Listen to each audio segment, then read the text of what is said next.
Hello everyone, today I'll show you how to edit or update a comment box background color. This is my PDF file and I'll update this comment box background color. And click on this comment box and select. Now select this properties dialog box. This comment box fill color option. You can add new fill color and you can change this fill color opacity. I'll make it 40% and say this. And this is border thickness, you can increase, and this one also. So the properties option, and this is fill color, add this color, and border color, add this one, add this, and its opacity. You can increase, decrease.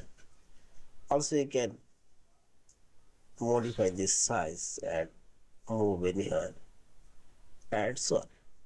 In this way, you can update comment box fill color, opacity, and position. Yeah. And finally select this file option, save or save as a PDF file. Thank you for watching. Please subscribe, like, share and comments.